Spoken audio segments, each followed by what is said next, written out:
Nagsisimula ang kwento sa isang doktor na apurahang tumawag para sa tulong, na nagtuturo sa koponan na ilagay ang pasyente sa isang ventilator. Samantala, napabuntong hininga si Jean Lachon, ang kanyang dibdib ay kumakabog habang ang kanyang puso ay tumibok ng hindi maayos, sa bingit ng bumigay. Si Jean, isang dedikadong pang-industriya na mechanical designer sa nakalipas na 20 taon, ay natagpuan ang kanyang sarili na nasa bingit ng buhay at kamatayan. Ang kanyang walang pagod na trabaho ay nagbunga ng kaunti pa kaysa sa pagkabigo at isang malaganap na kalungkutan.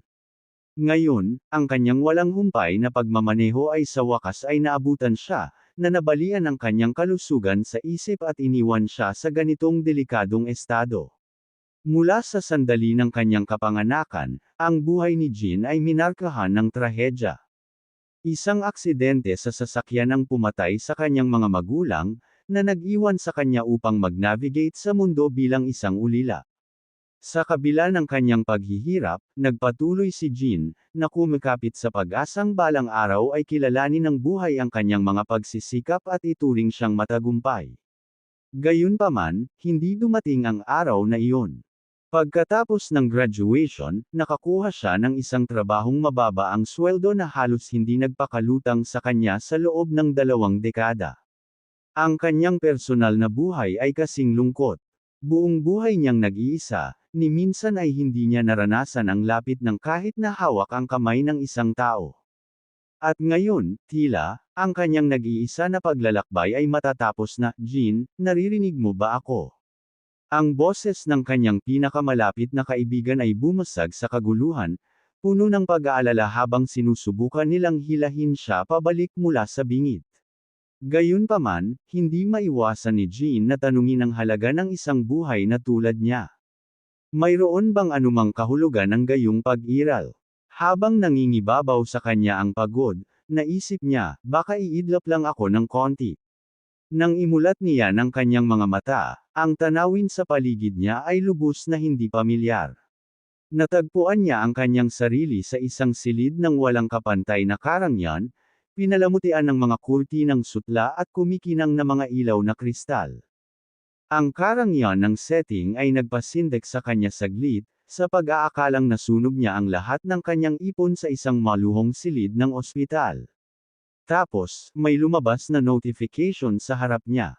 Maligayang pagdating sa mahiwagang kontinente ng Eldera. Ang realisasyon ay tumama sa kanya tulad ng isang yugyog. Isa kaya ito sa mga isekai na senaryo mula sa fiction. Sa kakaibang bagong lupaing ito, natuklasan niya na kilala siya ngayon bilang Ren. Nalilito, sinubukan niyang maunawaan ang kanyang mga kalagayan, ngunit mahirap makuha ang mga sagot. Lumipas ang isang linggo sa hindi kapani-paniwalang mundong ito. Natagpuan ni Ren ang kanyang sarili na namumuhay na parang panaginip, na dinadaluhan ng mga katulong sa bawat pagliko. Dahan-dahan niyang pinagsama-sama ang katotohanan ng kanyang sitwasyon. Namatay nga siya at kahit papaano ay muling nagkatawang tao sa katawan ni Ren Edgar, ang ikatlong anak ng duke ng pamilya Alan Edgar. Si Ren ay may isang nakatatandang kapatid na babae at kapatid na lalaki, na parehong nagmamalasakit sa kanya ng husto mula noong kanyang pagkabata. Little brother, kainin mo ito. Lumalaki ka na at hindi dapat magutom, giit ng kanyang kapatid na babae, na naglalagay ng masaganang pagkalat sa harap niya. Inabot sa kanya ng kanyang kapatid ang isang sparkling na vial, na nagpapaliwanag, ito ay magic water, ito daw ay nagpapaganda ng mahiwagang kapangyarihan, at nakuha ko ito sa mataas na presyo. Maging ang kanyang ina ay nag-ambag sa kapaligirang ito ng pag-aalaga, niregaluhan siya ng bagong kamiseta na siya mismo ang gumawa at hinihimok siyang subukan ito. Bilang pinakabata at pinakapalayaw na miyembro ng pamilya, nabuhay si Ren ng walang kapantay na kaginhawaan. Ngunit sa kanyang pagsasaya sa bagong tuklas na karangyan na ito, hindi niya maiwasang madama na siya ay isang estranghero sa mundong ito, na nagtatanong kung bakit siya pinagkalooban ng gayong mga pagpapala. Upang mapawi ang kanyang pagdududa, ikinatuwiran niya na marahil ito ay kabayaran sa mga hirap na dinanas niya sa kanyang nakaraang buhay. Ang mundo ng Eldera ay isang kamangha-mangha, kung saan pinalakas ng mahika ang lahat ng aspeto ng infrastruktura. Ang Koriel Empire, ang pinakamalaking bansa ng tao sa kontinente, ay isang melting pot ng iba't ibang lahi, kabilang ang mga elf at dwarf. Malawak ang impluwensya ng pamilyang Edgar, na nangangasiwa sa teritoryong may sukat na 300,000 kilometro kwadrado. Ipinagmamalaki ng kanilang nasasakupan ang matatabang bukid, isang engranding kastilyo, at populasyong mahigit sa 1,000,000. Bilang isang maharlika, mayroon si Ren ng lahat ng gusto niya, mula sa magagandang damit hanggang sa isang personal na kasambahay. Ngunit sa tuwing tumitingin siya sa salamin, nakikita niya ang mukha ni Jin na nakatitig pabalik sa kanya, isang nakakatakot na alaala ng kanyang nakaraang buhay. Isang araw, naputol ang pagsisiyasat ni Ren kay Leia, isang maganda at masayahing kasambahay na nagpaalam sa kanya na gusto siyang makita ng kanyang ama. Dinala niya siya sa pag-aaral, kung saan sinusuri ng kanyang ama, si Aldin, ang mga ulat mula sa kanilang mga lupain. Sinalubong siya ni Ren na may nakasanayang kagandahang loob ng isang maharlika, naghihintay sa mga salita ng kanyang ama. Seryoso ang tingin ni Aldin sa anak, ang bigat ng tono nito habang nagtatanong, alam mo ba kung bakit kita pinatawag? Ang gravity ng sandali ay naging dahilan upang hindi mapalagay si Ren, ngunit siya ay mahinang sumagot, hindi, ayoko, ama. Sumandal ang duke sa kanyang upuan, bahagyang hamina ang kanyang mabagsik na kilos. Ren, naabot mo na ang edad para pamahalaan ang sarili mong teritoryo. Naisip mo na ba kung saan mo ito gusto? Natigilan si Ren sa tanong nito. Ang kanyang pagtataka ay nauwi sa pagkalito habang nag-aalinlangan siyang nagtanong tungkol sa pagmamana ng lupa. Napabuntong hininga si Aldin sa pagiging musmos ng kanyang anak, ipinaliwanag na nakaugalian na ng isang maharlika na kasing edad ni Ren ang mamahala sa isang teritoryo. Bumangon mula sa kanyang upuan, lumapit ang duke sa isang malaking mapa na nakakabit sa dingding. Ang lupain na iyong pangangasiwaan ay nasa hilagang kanluran. Ito ay medyo ligtas, ngunit ang kakulangan ng mga salamangkero ay naging sanhi ng patuloy na isyu sa supply ng pagkain. Ang kanyang tono ay naging mas seryoso habang siya ay nagpatuloy, habang ang ating teritoryo ay matatag sa ngayon, ang hinaharap ng Koriel Empire ay hindi tiyak. Tahimik na sumang-ayon si Ren sa pagtatasa ng kanyang ama. Ang paghina ng maharlikang pamilya at ang nabubulok na sistemang pampulitika ay nagdulot ng pagkasira ng imperyo.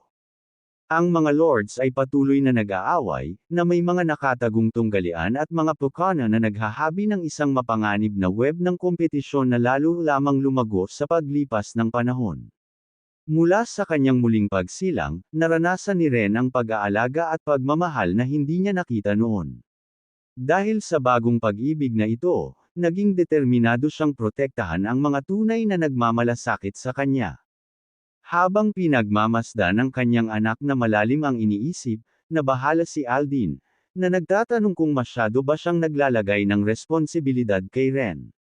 Sa pagtatangkang mabawasan ang tensyon, tiniyak niya sa kanyang anak na hindi siya nag-iisa. Pinaalalahanan ni Aldin si Ren na mayroon siyang kuya, kapatid, at tatay para suportahan siya.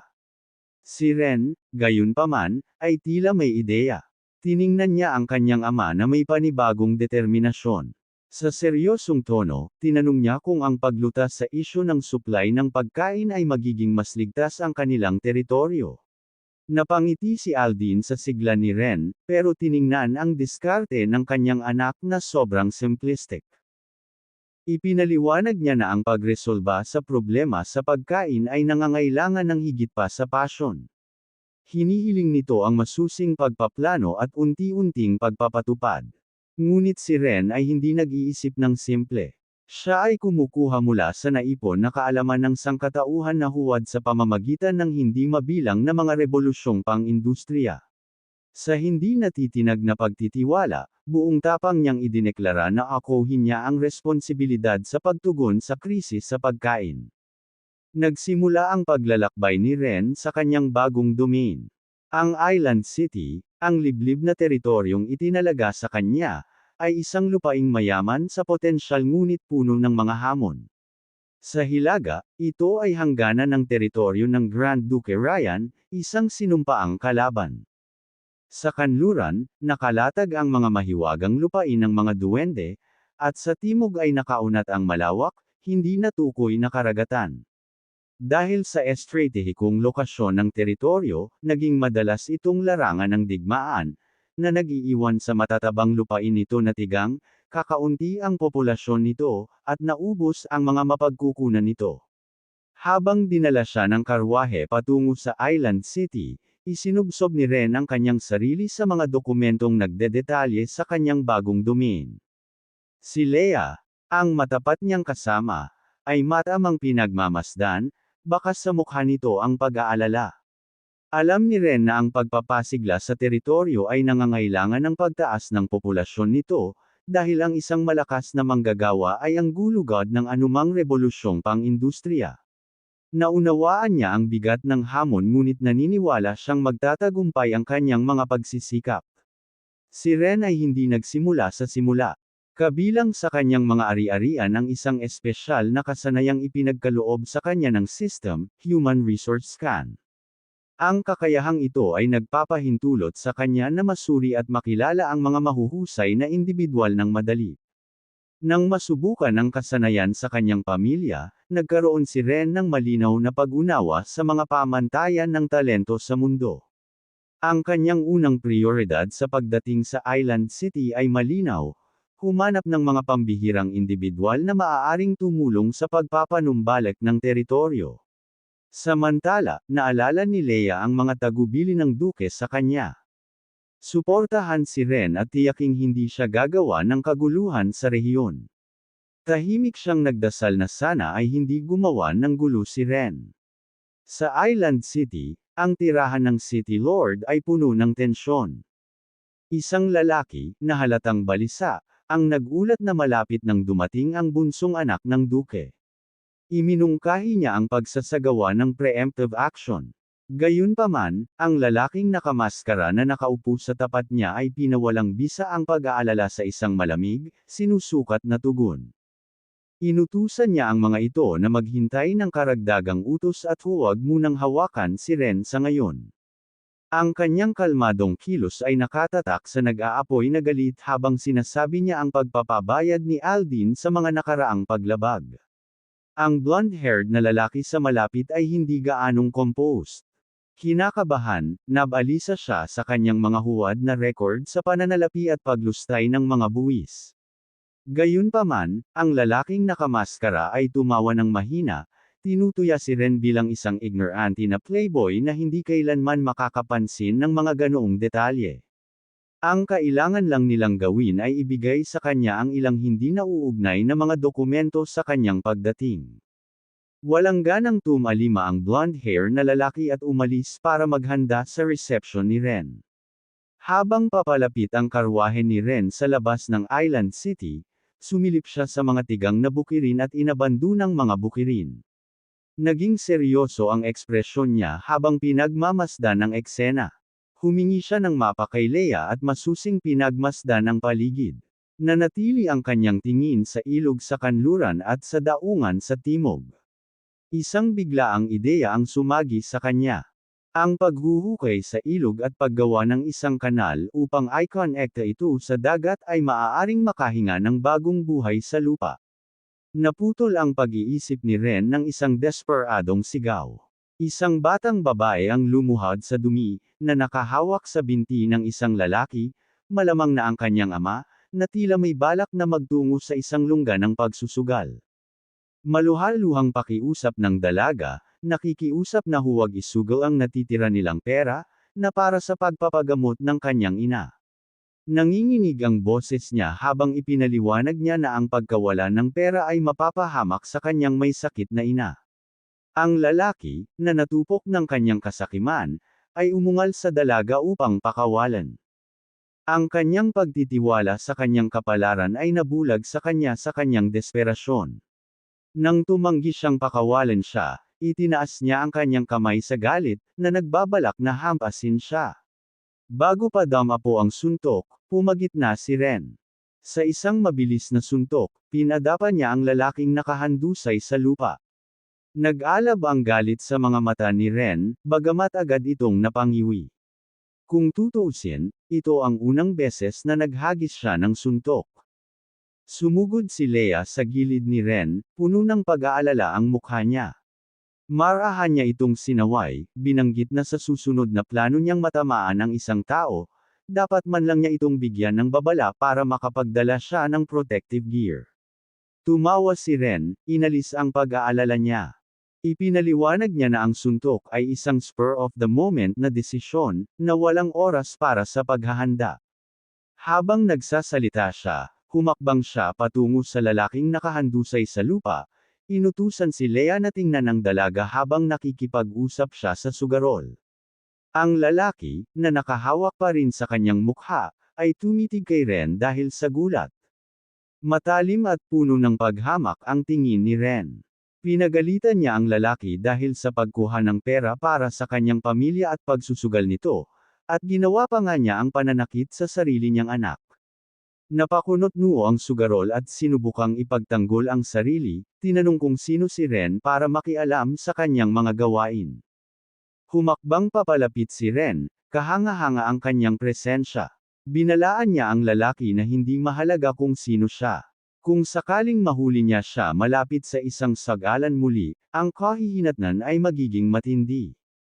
Ang malamig na tono at pananakot ni Ren ang nagpaputi sa lalaki sa takot.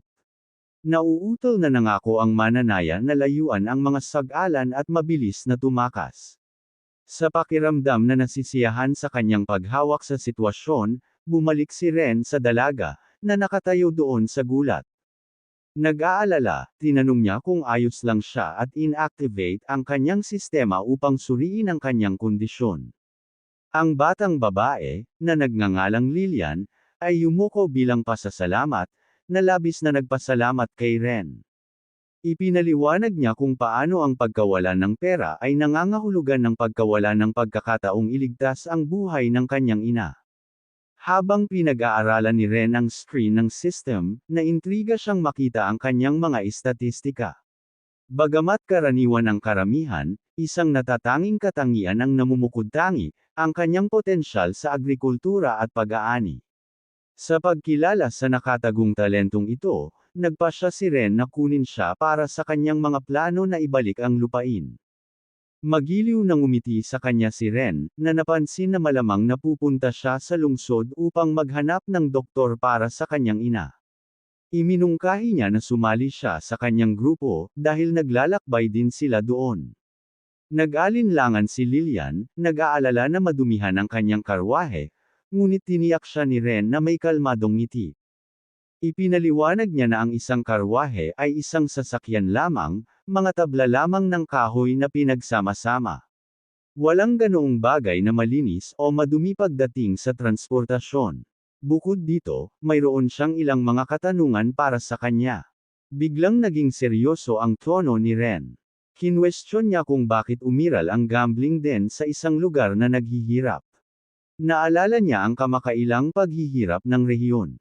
Noong nakaraang taglagas, ang mga sundalong ipinadala ni Grand Duke Ryan ay sumalakay, na humantong sa mabibigat na casualty.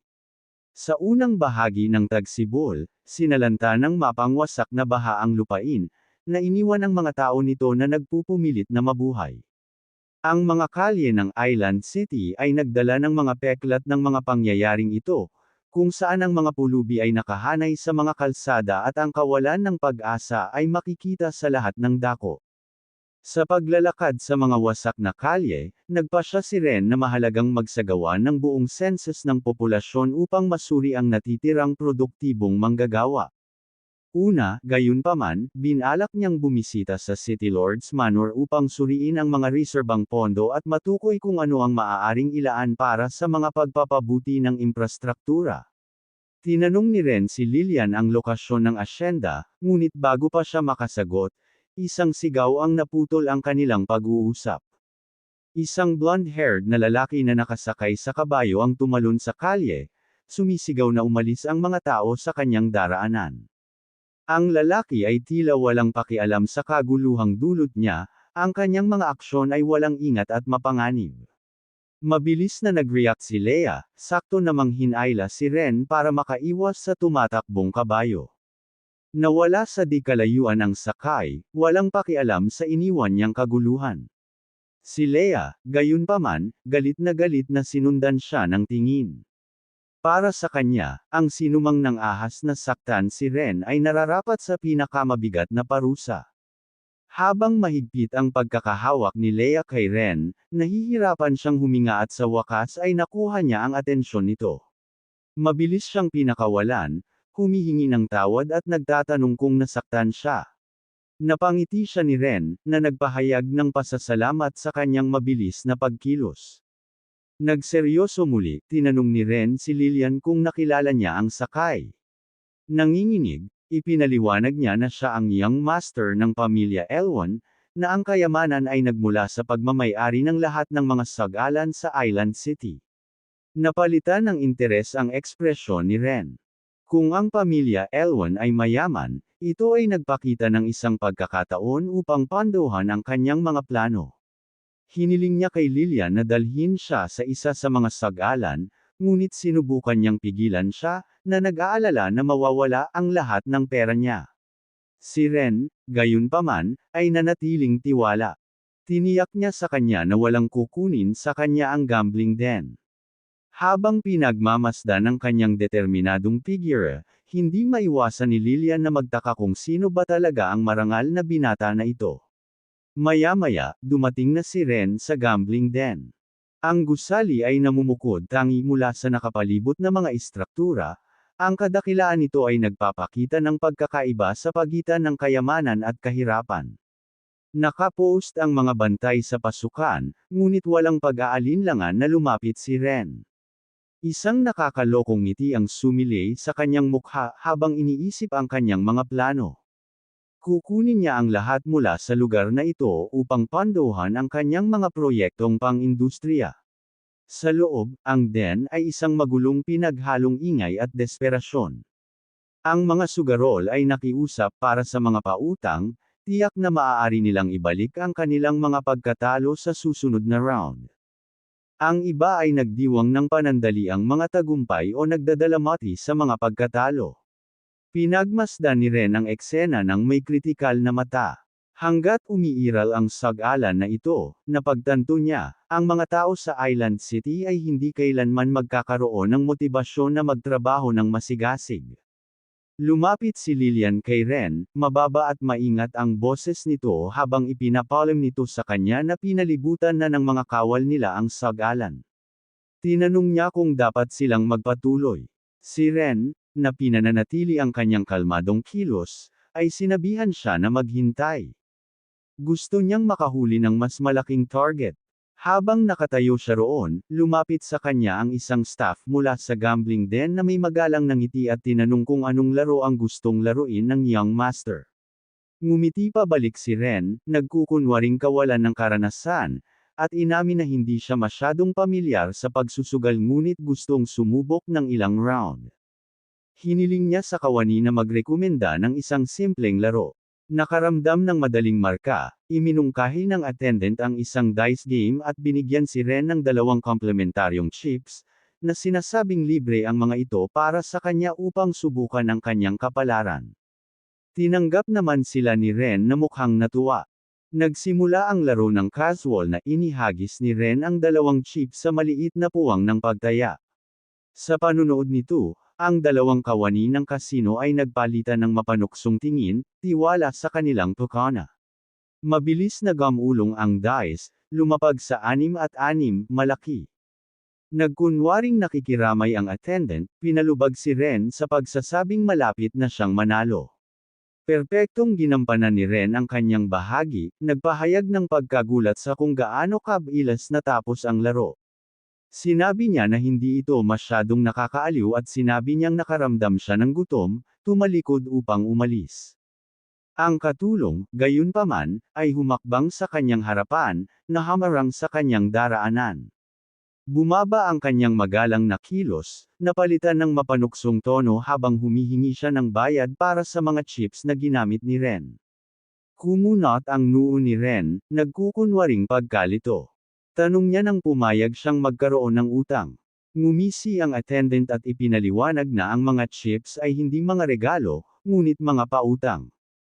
Idinagdag niya na ang bawat chip ay nagkakahalaga ng 100 gintong barya, at sa mga bayad sa pagpoproseso at interes, si Ren ngayon ay may utang na 250 gintong barya. Nakangiting iminungkahi ng attendant na kung hindi makabayad si Ren, maaari niyang iwan ang kanyang kasambahay bilang collateral. Si Lillian, nagalit sa scam, ay mabilis na nagsalita.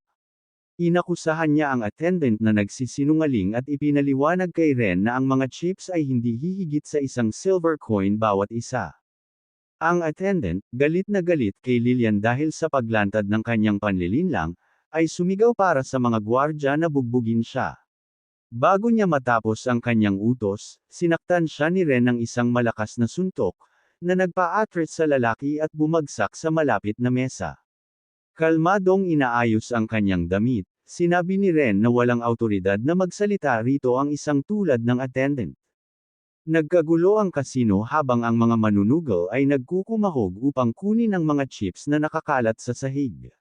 Napabuntong hininga si Ren habang pinagmamasdan sila, bumubulong-bulong na wala sa mga taong ito ang may silbi. Biglang umalangaw-ngaw ang isang boses na nag-uutos sa silid, na humihiling na malaman kung sino ang nagdudulot ng gulo. Ang nagsalita ay ang lalaking nakatagpo ni Ren na nakasakay sa kabayo kanina. Napangiti si Ren sa labi. Sa wakas ay nahuli na niya ang mas malalaking isda. Ang pagdating ng lalaki ay agad na nagpatahimik sa kaguluhan. Pinandilatan niya ang silid ng may sama ng loob bago inutusan ang kanyang mga bantay na turuan ng leksyon ang mga nanggugulo. Walang pag-aalinlangan, ang mga gwardya ay nagsimulang bugbugin ng walang awang ang mga nasa malapit, hindi pinapansin ang kanilang paghingi ng awa. Ang natitirang mga tao ay nanunood sa takot, masyadong natatakot na makialam. Tinuyan ng young master ng pamilya Elwon ang mga nanunood, na binyantaan silang kumilos o haharapin ang parehong kapalaran. Si Lillian, nakahawak sa braso ni Leia, ay bamulong nakasalanan niya ang lahat. Sinisi niya ang sarili sa pag-akay sa kanila sa lungga at nahihiya siyang ilagay sina Ren at Leia sa ganoong posisyon. Naalala niya kung paano dinala ni Ren ang kanyang ina sa ospital, personal na tinitiyak na makakatanggap siya ng paggamot at nangakong sasagutin ang mga gastos. Pinuno siya ng alaalang iyon ng determinasyon. Dahil sa lakas ng loob, humakbang si Lillian at ipinahayag na hindi siya papayag na lokohin nila ang kanyang kapatid. Ang kanyang katapangan ay nakakuha ng atensyon ng lahat, bagaman karamihan ay natatakot na mag-react. Kumalat ang mga bulong-bulungan sa karamihan, nagtatanong kung sino siya at kung paano siya nang ahas na hamanin ng isang tulad ng young master ng pamilya Elwon. Si Weo, ang young master, ay malamig na tumitig sa kanya, galit sa kanyang pagsuway. Nanindigan si Lillian, inakusahan siya ng paggamit ng kasino para pagsamantalahan at sirain ang mga pamilya. Tumanggi siyang i-bully si Ren at Leia, tinawag silang mabubuting tao na hindi karapat-dapat sa gayong pagtrato. Si Weo, na nagngangalit sa galit, ay sumugod sa kanya. Sa kabila ng kanyang takot, tumanggi si Lillian na gumalaw, tinanguan si Ren ng kanyang maliit na frame. Bago siya mapahamak ni Weo, hinarang ni Ren ang pag-atake, hinawakan ang kanyang braso. Pagkatapos ay isinaaktibo ni Ren ang kanyang kakayahan sa system upang masuri ang mga istatistika ni Weo. Ang mga resulta ay nagsiwalat ng mababang katangian, 5 puntos lamang ng katapatan, at isang personalidad na minarkahan ng kalupitan at pagnanasa sa dugo. Kinilala ni Ren ang pamilya Elwon bilang isang potensyal na banta, isang may kakayahang magtaksil anumang oras. Na-block, pinandilatan ni Weo si Ren at inakusahan siya ng hindi paggalang sa mga patakaran ng kasino. Kalmadong binitawan ni Ren ang kanyang pagkakahawak at tumugon na lubos niyang naiintindihan ang mga patakaran. Sa mundong ito, idinidikta ng kapangyarihan ang lahat, at ang malakas ang gumawa ng mga patakaran. Mayabang na tumikim si Weo, lubos na kumbinsido na siya ang pinakamalakas sa lungsod. Tinanong niya kung bakit naglakas loob pa rin si Ren na kalabanan siya, tinatanong kung kilala pa ba siya ni Ren. Nanatiling matatag ang ekspresyon ni Ren habang kumpiyansa siyang tumugon, iginiit na hindi niya kailangang malaman kung sino si Weo. Ang tanging bagay na mahalaga ay ang kanyang sariling lakas, dahil ang kanyang kamao ay mas malaki, at ang kanyang salita ay ang batas. Kasabay nito, ipinalakpak niya ang kanyang mga kamay, senyales sa kanyang mga sundalo na pumasok sa kasino. Lumipat ang eksena sa isang engranding salu-salo na ginanap sa karangalan ni Ren, na nagtitipon ng mga pinakakilala at maimpluwensyang mga tao sa lungsod, bawat isa ay may kani-kanilang mga nakatagong agenda. Kabilang sa mga dumalo ay si Lucas, ang pinuno ng isang prestihiyosong pamilya. Nagplano si Lucas na makipagtulungan sa Panginoon ng lungsod sa piging na ito para maturuan ng leksyon si Ren. Sinadya niyang gamitin si Weo para magkaroon ng koneksyon kay Ren na maaari niyang manipulahin sa ibang pagkakataon, ngunit nagtaka siya sa pagkawala ni Weo. Dahil sa pagkabigo, napagtanto niyang hindi siya maaaring umasa lamang sa kawalan ng kakayahan ng Panginoon ng lungsod at kailangan niyang iakma ang kanyang mga plano. Habang umaalingaw-ngaw ang banquet hall, isang malakas na boses ang biglang nagpahayag ng pagdating ni Ren. Agad na nagbago ang kapaligiran, naging tense at tahimik nang pumasok si Ren. Ang kanyang presensya ay nakakuha ng atensyon, at ang mga bisita ay mabilis na nagayos ng kanilang mga kilos. Nagmamadaling sumulong ang pinuno ng pamilya Raven, nagpakilala at naghandog ng regalo kay Ren.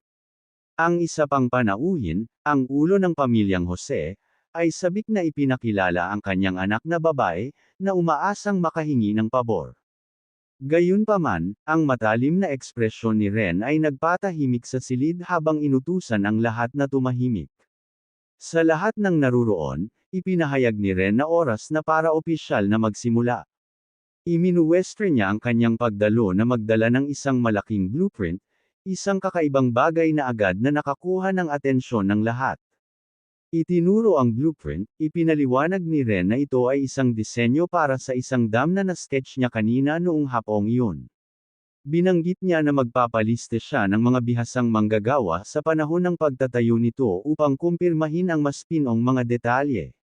Napuno ng bulungan ang silid habang ang mga dumalo ay nagpalitan ng nalilitong tingin. May nagtanong ng malakas kung ano ang isang dam, na nag-iisip kung ito ay isang kasangkapan para sa pangingisda. Mabilis na tumawag si Ren para sa katahimikan at inutusan si Leia na magpakita ng mapa ng rehiyon. Dahil tahimik na ang silid, sinimulan na niya ang kanyang presentasyon. Ipinaliwanag ni Ren na sa kanyang survey sa Island City noong araw na iyon, natukoy niya ang ugat ng taunang pagbaha sa lungsod, isang kanal na hindi maayos na pinangangasiwaan sa dulong hilaga. Sa pamamagitan ng pagtatayo ng dam sa lokasyong ito, makokontrol nila ang daloy ng tubig, gamitin ito sa patubig sa mga bukirin sa panahon ng tagtuyot, at pagpapakawala ng labis na tubig sa panahon ng tag-ulan upang maiwasan ang pagbaha. Si Lucas, na nakikinig ng mabuti, ay hindi maiwasang humanga sa katalinuhan ng plano. Napagtanto niya na kung matagumpay na maitayo ang dam, ito ay makabuluhang magpapalakas sa produksyon ng pagkain ng lungsod. Sa unang pagkakataon, inamin niya na si Ren ay nagtataglay ng matalas at makabagong pag-iisip. Isang matandang lalaki sa audience ang nagtanong kung ano ang kinalaman nila sa proyekto, na nag-udyok kay Ren na ipaliwanag ng mahinahon na kailangan niya ang kanilang mga pamumuhunan para panduhan ang pagtatayo ng dam.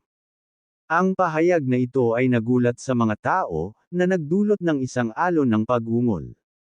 Marami ang nagprotesta, na sinasabing sila ay napakahirap para mag-ambag.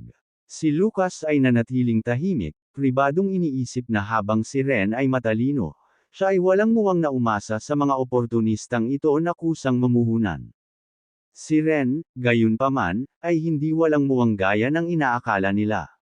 Nakangiting pinaalalahanan niya sila na hindi na kailangang magkunwaring kahirapan. May plano siyang gawing swerte ang lahat. Isiniwalat ni Ren na kaninang hapong iyon, nasamsam niya ang isang kasino at nakumpiska ang halos 50,000 gintong barya. Ipinahiwatig niya na marami pang kasino sa Island City ang hinog na para sa katulad na aksyon. Ang revelasyon ay natigilan sa mga dumalo.